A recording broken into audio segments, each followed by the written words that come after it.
নমস্কার বন্ধুরা, আমরা আজকে যে বিষয়ে আলোচনা করব এটা হচ্ছে আমাদের সুপ্রিম কোর্টে যে অর্ডার দিয়েছে সিটেটের ব্যাপারে। তো আপনারা অনেকেই কমেন্ট করেছেন যে সিটেট কি ইনভ্যালিড হয়ে যাবে। তো এই ব্যাপারে আমি আপনাদের মাত্র 2 মিনিটে একটি কথা আপনাদের বলতে চাচ্ছি। তো দেখুন, আমাদের যে প্রথমে সুপ্রিম কোর্টের অর্ডার সম্বন্ধে একটু বলি। সুপ্রিম কোর্ট যে অর্ডারটা দিয়েছে এটা দিয়েছে যে আপনাদের মানে যারা ঝাড়খণ্ড টেটে অ্যাপ্লাই করবে বা বর্তমান ঝাড়খণ্ড টেট যেখানে হবে, তো ঝাড়খণ্ডের ক্ষেত্রে কিন্তু আমাদের সিটেটটা এখানে কাজে লাগবে না। পরিষ্কারভাবে লেখা আছে যে ঝাড়খণ্ডে অলরেডি টেট কোয়ালিফাই ক্যান্ডিডেট অনেক আছে। 2012-তে এবং 2016-তে ঝাড়খণ্ড টেট অনুষ্ঠিত হয়েছিল। তো সেই ঝাড়খণ্ডের ক্ষেত্রে কিন্তু সিটেট প্রার্থীরা এখানে অ্যাপ্লাই করতে পারবেন না। তো বাকি কথা হচ্ছে যে অন্যান্য রাজ্যের ক্ষেত্রে, তো অন্যান্য রাজ্যের ক্ষেত্রে যখন অ্যাডভার্টাইজমেন্ট দেবে বা নোটিফিকেশন দেবে, তো সেই নোটিফিকেশনে লেখা থাকবে যদি তারা সেন্ট্রাল টেটকে অ্যালাউ করে তখন কিন্তু এটা অ্যালাউ হবে। আর যদি সেন্ট্রাল টেট যদি অ্যালাউ মানে নথিভুক্ত না থাকে তাহলে কিন্তু আপনাদের সিটেটটা অ্যালাউ হবে না। তো এবার কথা হচ্ছে এই ব্যাপারে দুটো কথা বলে রাখি। যেমন আমি আসাম রাজ্যে বাস করি, তো আসাম সরকারের দুটো কথা বলে রাখি। যেমন দেখুন, 2014-তে, 2017 এবং 2019-এ আমাদের আসাম সরকারের শিক্ষক নিযুক্তি হয়েছিল, যেখানে সিটেট ক্যান্ডিডেটরা অ্যাপ্লাই করতে পারছে, সিটেটকে মান্যতা দেওয়া হচ্ছে।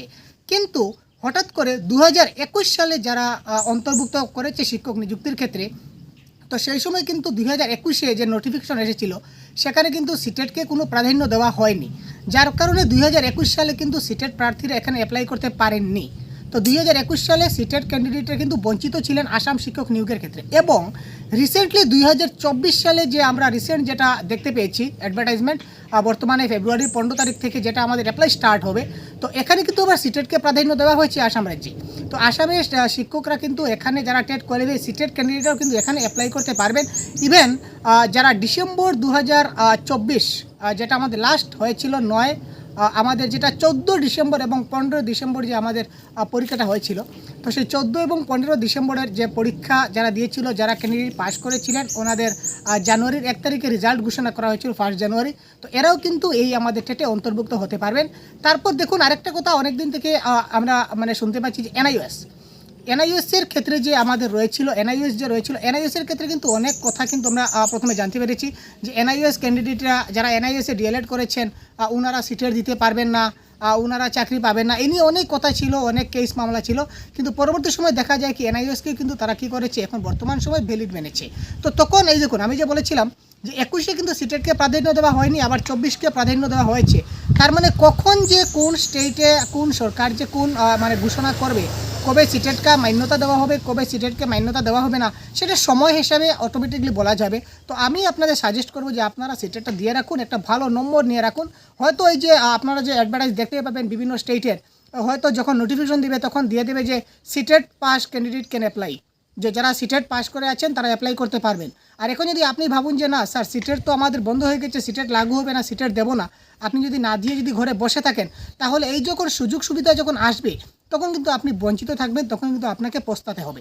তাই আমি বলছি যে আপনি পস্তাতে আপনার দরকার নেই, আপনি এখন থেকে সিটেট দেওয়ার প্রিপারেশন করুন। এবং আরেকটা কথা দেখুন, সিটেটে কিন্তু এত সহজ জিনিস না। আমরা যাতে মানে ডালে ভাতে বুঝি যে ডাল ভাত মাছ মাংস মেখে মেখে খেয়ে নেব, এটা কিন্তু এতটুকু সহজ না।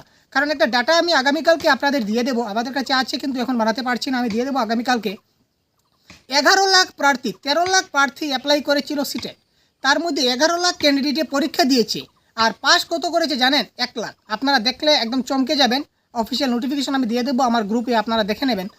অফিসিয়াল নোটিফিকেশন আছে, আপনি দেখতে পারেন। আমার ডিটেলস আমি আগামীকালকে বলে দেবো। তো 11 লাখ পরীক্ষার্থী পরীক্ষা দিয়েছে, তার মধ্যে মাত্র 1 লাখ ক্যান্ডিডেট পাস করেছে। তো এবার বুঝুন যে পরীক্ষাটা কতটুকু সহজ ছিল বা কতটুকু টাফ ছিল, আপনারা নিজে একটু অনুমান করুন। তো এই ক্ষেত্রে আগামী আমাদের জুলাই 2025-এ সিটেট অনুষ্ঠিত হতে চলেছে। তো আমি বলবো এখন থেকে আপনারা প্রিপারেশন স্টার্ট করুন। এখন থেকে যদি ভালো করে প্রিপারেশন আপনারা নিতে পারেন, তাহলে আপকামিং যে আমাদের সিটেট পরীক্ষা হবে 2025 যে জুলাই মাসে, এখানে আপনারা 100% গ্যারেন্টি একটা ভালো নম্বর নিতে পারবেন। তাহলে পরীক্ষার আগে এই 7 दिन में कैसे हुए पास, 5 दिन के कैसे করে তৈয়ারি 130 পায়, এইসব ভিডিওগুলো আপনাদের ইউটিউবে দেখতে হবে না। তো আমাদের চ্যানেলে সহজগুরু ইউটিউব চ্যানেলে আমরা বাংলা ভাষা নিয়ে পুরো ডিটেলস আলোচনা করে থাকি। তো আমাদের চ্যানেলে আপনারা বাংলা ভাষার 100% গাইড পাবেন। এবং প্লে স্টোরেও আমাদের সহজগুরু অ্যাপ অ্যাভেলেবল আছে, এখানে প্লে স্টোরেও আমরা ক্লাস করাবো। অ্যাপের মাধ্যমে আপনারা আমাদের সঙ্গে ক্লাস করতে পারবেন। সহজগুরু অ্যাপ আমাদের এসে গেছে, তো আপনারা প্লে স্টোর থেকে আমাদের অ্যাপটাও ডাউনলোড করতে পারেন এবং এখান থেকেও আপনারা ক্লাস করতে পারেন। তো নমস্কার বন্ধুরা, এই ছিল আজকের আমাদের আপনাদের সঙ্গে কিছু সম্যক যে ধারণা আমি তুলে ধরলাম। তো এই ব্যাপারে আপনাদের যার যে বক্তব্য অবশ্যই যেটা মন্তব্য আপনার যদি থাকে তো অবশ্যই কমেন্ট বক্সে জানাবেন। ধন্যবাদ।